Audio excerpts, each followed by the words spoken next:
temps que les femmes du marché Mbalia, actuel Madina, battaient le pavé face à une police économique devenue un obstacle à leur source de revenus. Arrestation de 2 groupes présumés bandits, l'un opérait dans les boutiques et le second groupe, un Nigérien voleur de véhicules et son ami trafiquant d'êtres humains. Nous irons à la découverte de la poterie, un métier qui a traversé les civilisations et qui continue à faire du chemin du côté de Kankan. Bonsoir à tous, merci de nous rejoindre dans ce journal. Elles n'ont pas été seulement que des femmes aimantes, elles ont été de braves et courageuses dames qui ont affronté la police économique d'alors.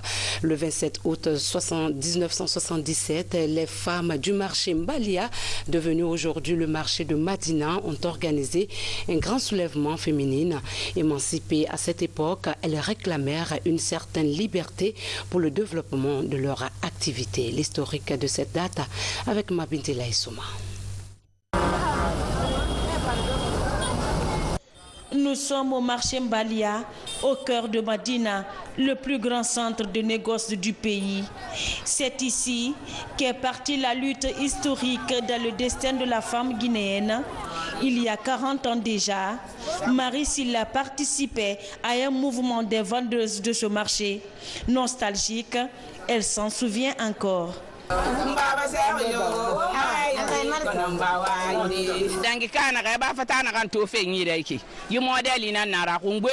a commencé à cause d'un bol. Une vendeuse l'a tendu à une cliente et un gendarme a voulu le confisquer. Mais la vendeuse a rangé le bol sous son pagne. Le gendarme a alors soulevé le pagne et a pris le bol. La vendeuse a ramassé une chaussure et a giflé le gendarme. À partir de là, toutes les femmes qui vendaient à côté sont venues frapper le gendarme. Les autres gendarmes sont venus en renfort pour nous amener à la section. Puis là-bas, le chef de la section a fait appel au fédéral qui s'appelait à l'époque Sampil. Ce dernier a dit aux femmes qu'il ne pouvait rien faire parce que la police économique était nommée par le haut lieu. Parmi nous, il y avait une femme nommée Raja Aïcha. C'est elle qui a alors émis l'idée de se rendre au haut lieu. Ils ont barricadé la gare routière, alors nous avons décidé de nous y rendre à pied, tout en mobilisant d'autres femmes en chemin. Arrivé au domicile du président Feu Ahmed Sékou Touré, il nous a demandé le pourquoi de notre mobilisation. Nous avons dit que nous, les vendeuses du marché Mbalia, en avons marre des agissements de la police économique. Le président a alors déclaré, je cite, « Moi, j'ai créé la police économique pour le contrôle des prix de marchandises sur le marché. S'ils agissent comme ça, alors aujourd'hui, je dis à bas la police économique. » Fin de citation. C'est ainsi que la police économique a été dissoute à partir de ce jour.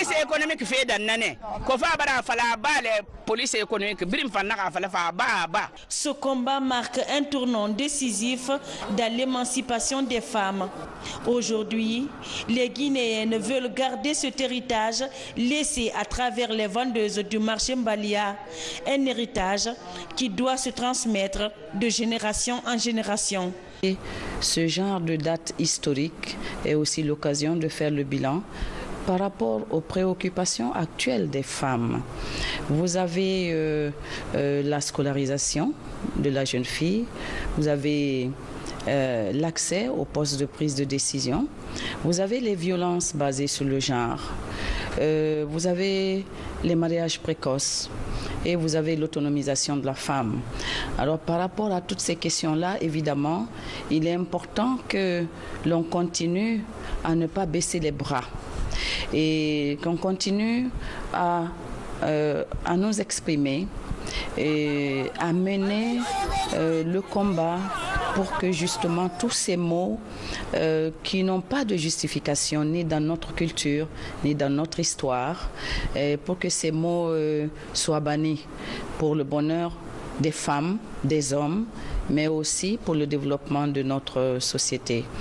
Donc un hommage mérité à toutes ces femmes qui ont eu la chance aussi d'être entendues et qui sont des héros, qui sont l'expression de courage, d'engagement.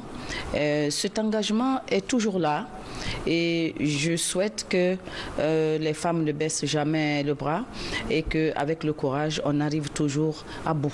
L'événement du 27 août 1977 a laissé des traces indélébiles sur le destin de la femme guinéenne et africaine.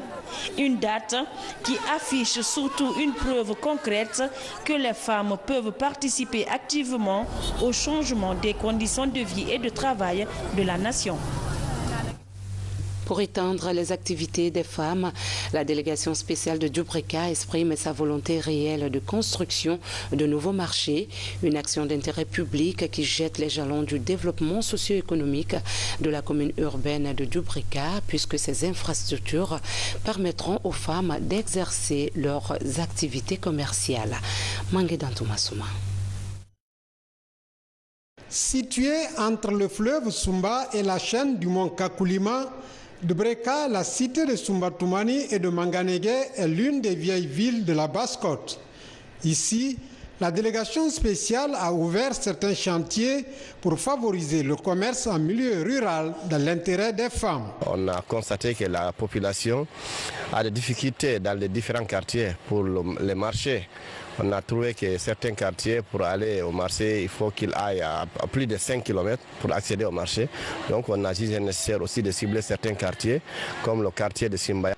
Donc on a pu faire ces marchés, les fonds propres de la commune. Ces travaux en cours suscitent espoir et engouement chez les bénéficiaires. Aujourd'hui, vous voyez, dans l'intervalle de 3 mois, les 3 hangars sont déjà attaqués. Il ne reste que là où nous sommes comme ça et nous attendons qu'on finisse de faire les tables d'ici pour attaquer ici aussi.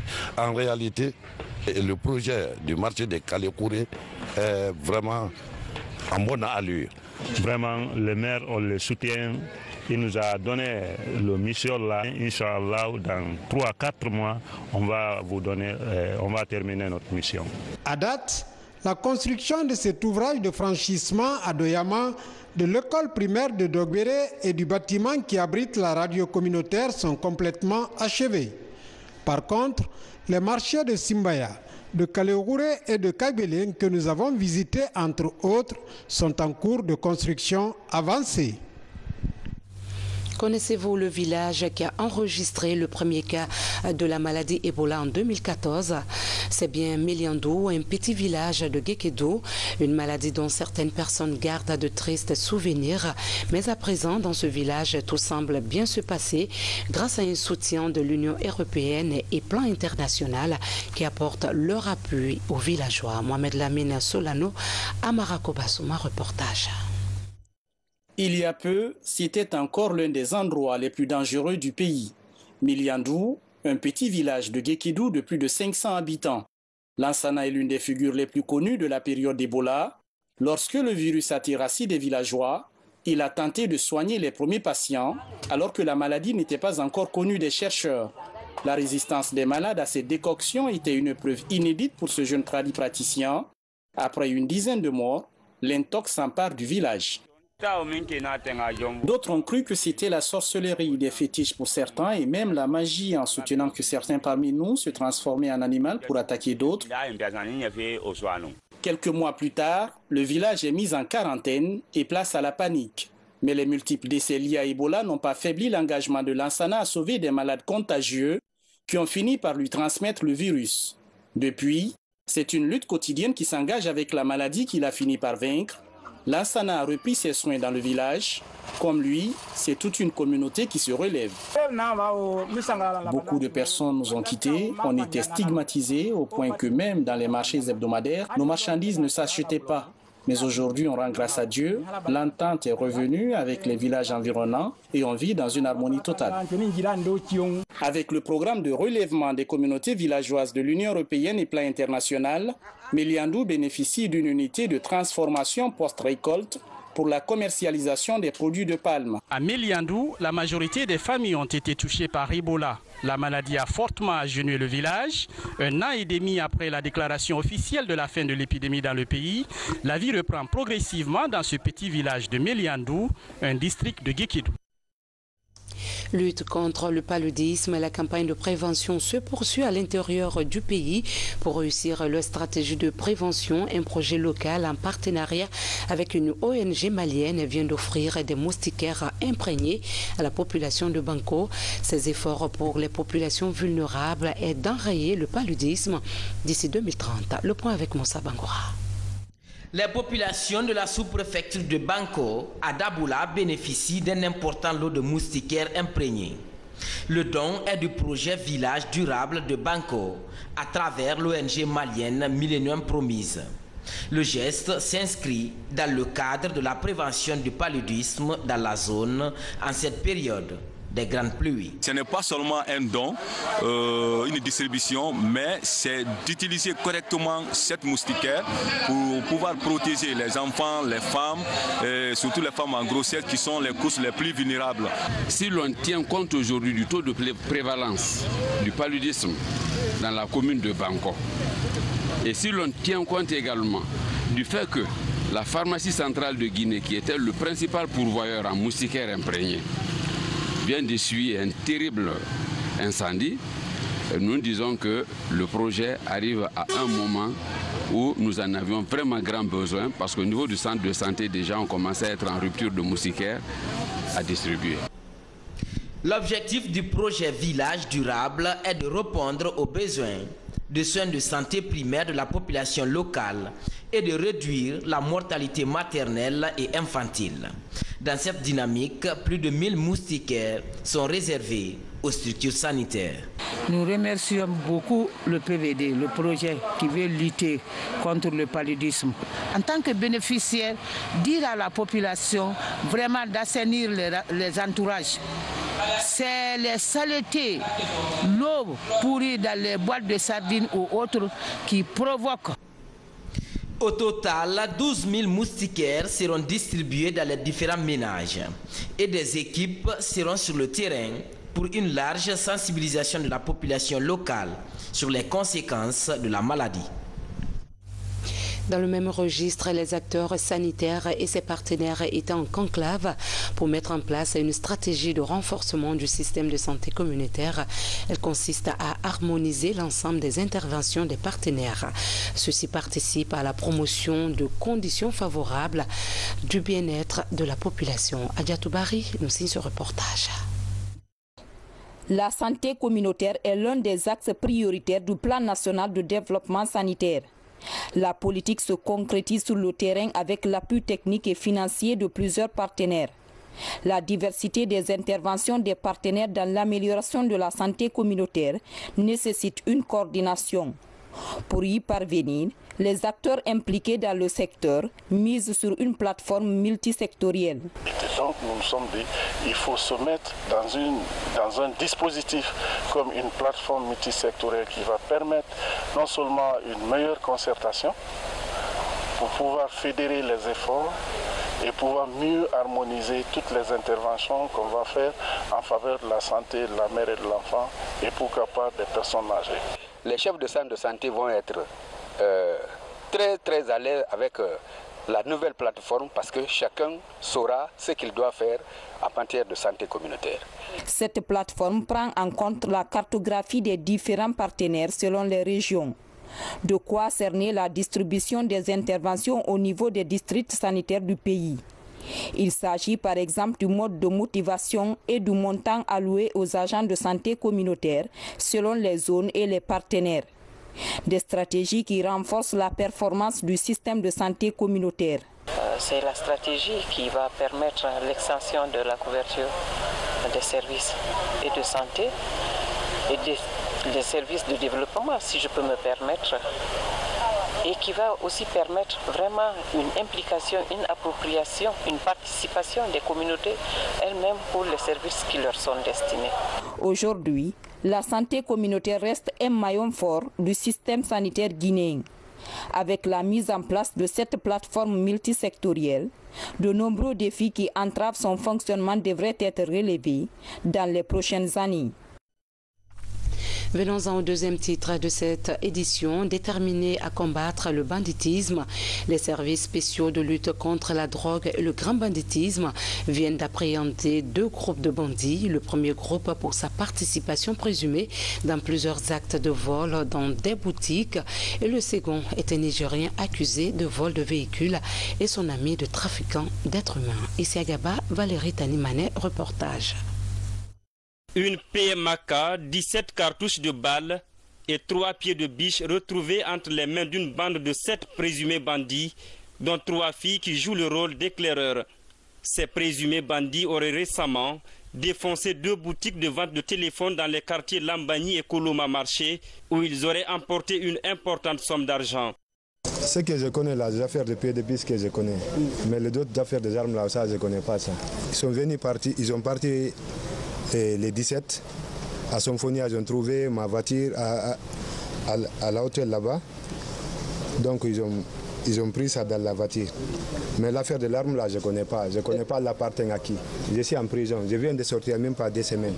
Selon les enquêteurs des services spéciaux de lutte contre le grand banditisme, ces présumés malfrats auraient auparavant opéré dans une autre boutique à Boké où une somme de 700 millions de francs guinéens a été emportée.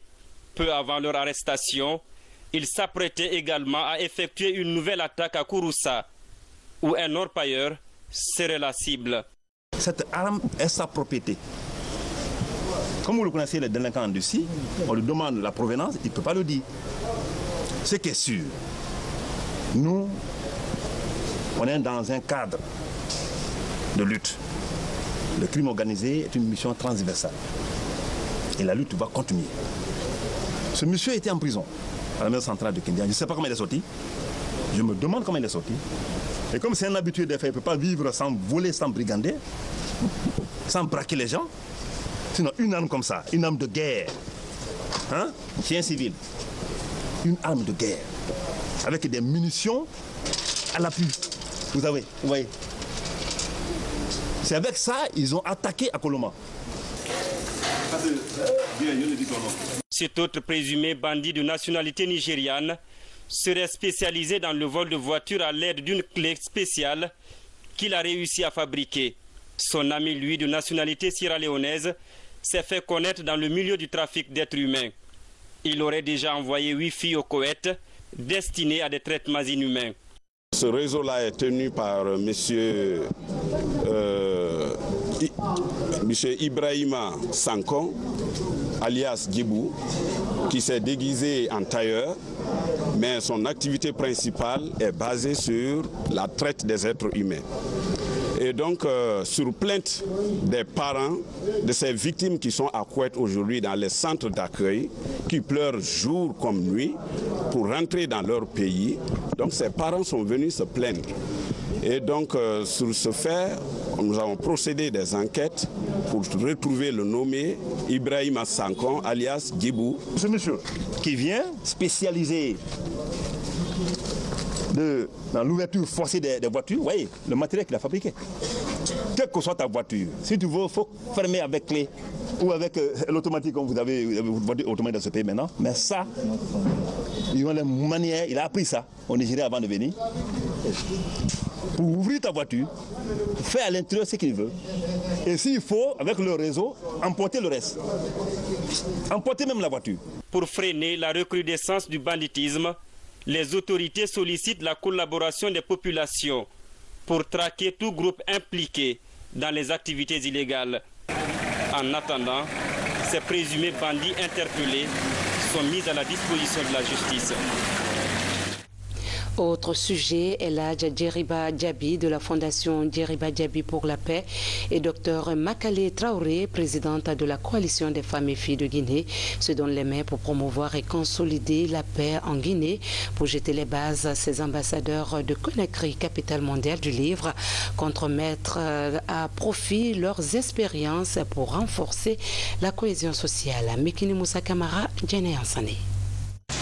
Pour être plus efficace dans la consolidation de la paix à Conakry, ces 2 ambassadeurs de Conakry, capitale mondiale du livre, unissent leurs efforts pour mieux préparer la semaine de la paix.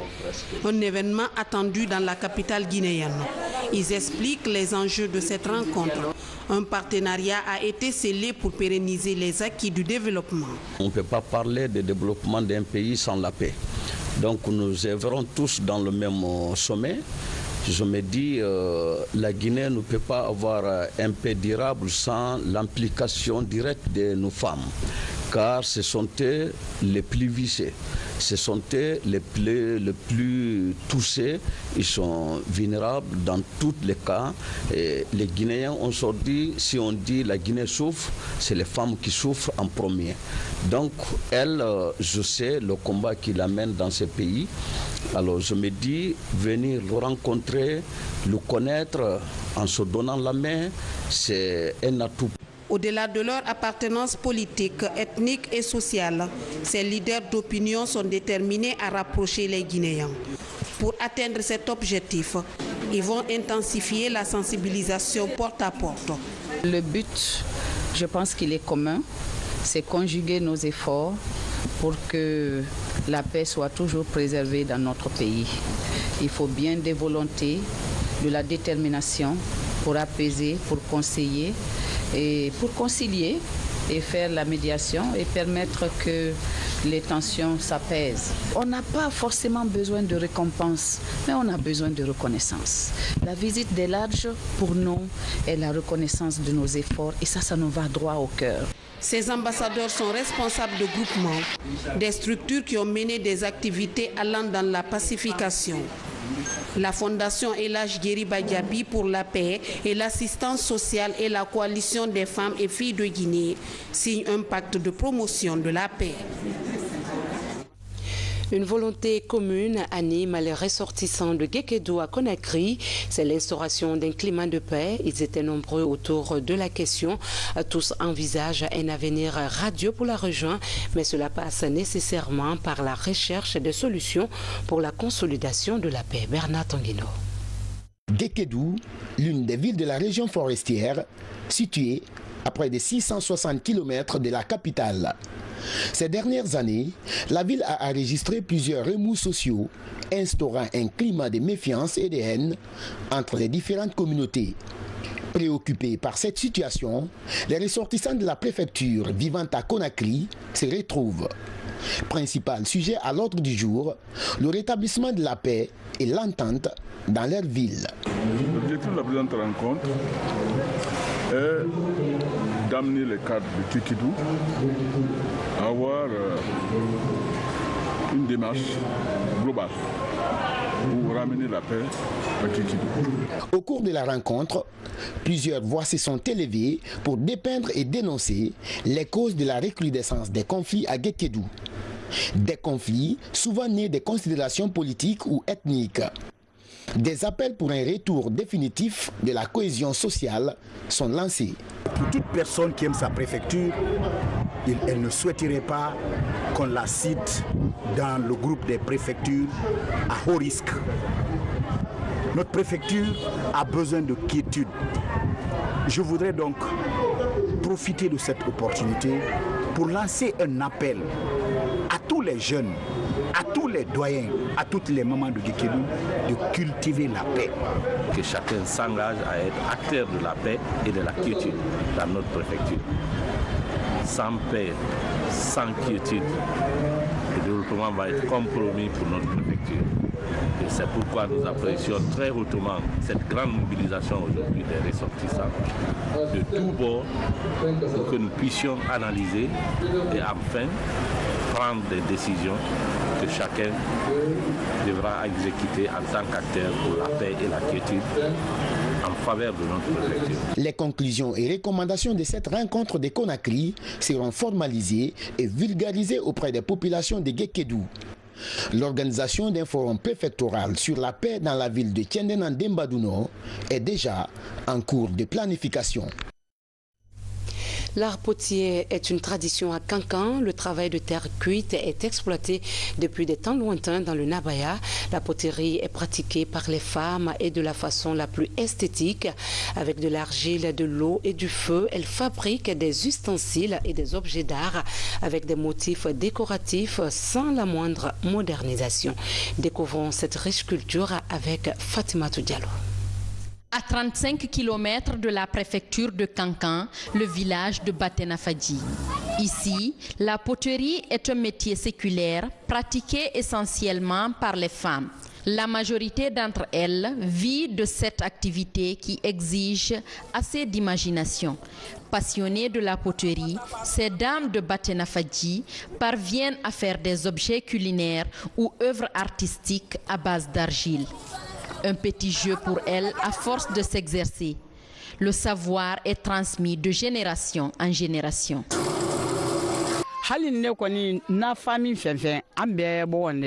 Ma famille et moi travaillons de l'argile. Chez moi, tout le monde apprend la poterie. Évidemment, tout bon travail rapporte. Quand on se concentre sur ce que nous pratiquons, on verra la portée. Depuis que j'ai commencé à faire ce travail, je gagne tout ce dont j'ai besoin. La main est beaucoup réclamée dans ce travail. Les outils sont trouvés sur place. Un métier artisanal qui fascine depuis des années Fanta. La soixantaine révolue, elle trouve ses beaux jours dans ce travail qu'elle fait avec beaucoup de tendresse. Depuis son jeune âge, elle communique avec la terre et lui communique la vie. Une relation intense avec l'argile qui ne lui donne pas de voir le temps passer dans son atelier de fortune. Selon sa grandeur, un article est fabriqué en 1 ou 2 journées. Le processus lui reste le même. La pâte est modelée avec les doigts. Les outils sont sollicités lors des détails. Progressivement, l'objet se dessine, ses contours aussi. Elle forme le col et sculpte des figures. Quelques minutes après, place à l'embellissement.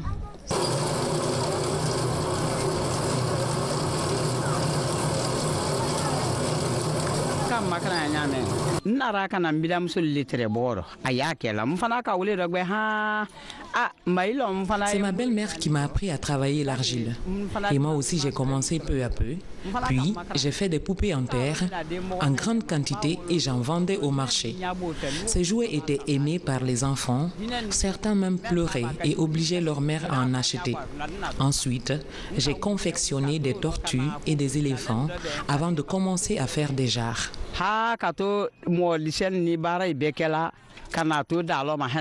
Une fois les pièces modelées, il faut les faire sécher, un processus qui dure selon leur taille. Vient ensuite la cuisson. Elle se fait traditionnellement par du bois de chauffe. Le feu permet de durcir l'argile.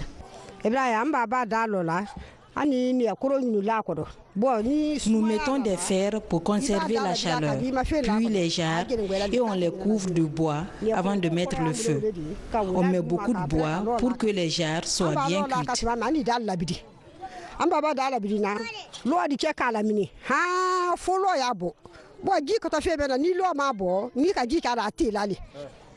Ici, on fait des vases en terre à la tournette.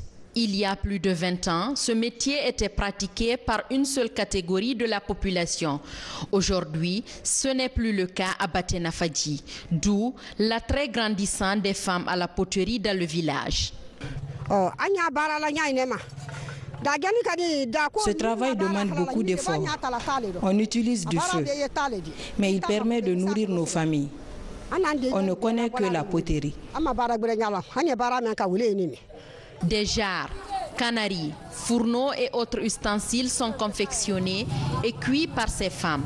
Seule inspiration, leur imagination. Ces ustensiles sont décorés puis exposés pour la vente. Sur le marché, les prix diffèrent selon le volume et l'utilité de l'article. Cette jarre sert à conserver l'eau de boisson. L'eau de la jarre est fraîche comme celle des réfrigérateurs. Elle coûte 45 000 francs guinéens.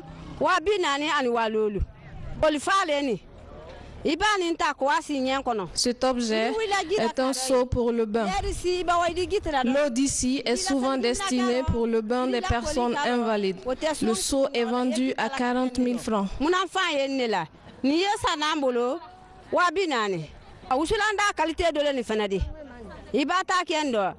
Ce fourneau, lui, est utilisé pour brûler l'encens afin de parfumer les maisons.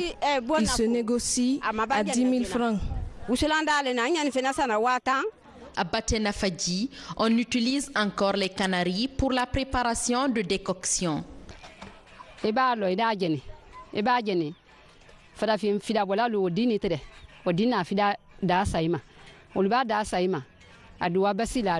Ce canari est d'une importance capitale pour nous. Le médicament qu'on prépare dedans est plus efficace que celui fait dans les marmites.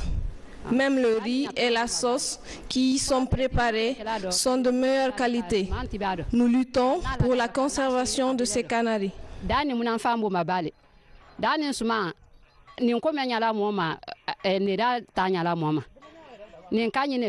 Les jarres, elles servent toujours de fontaine dans certaines localités.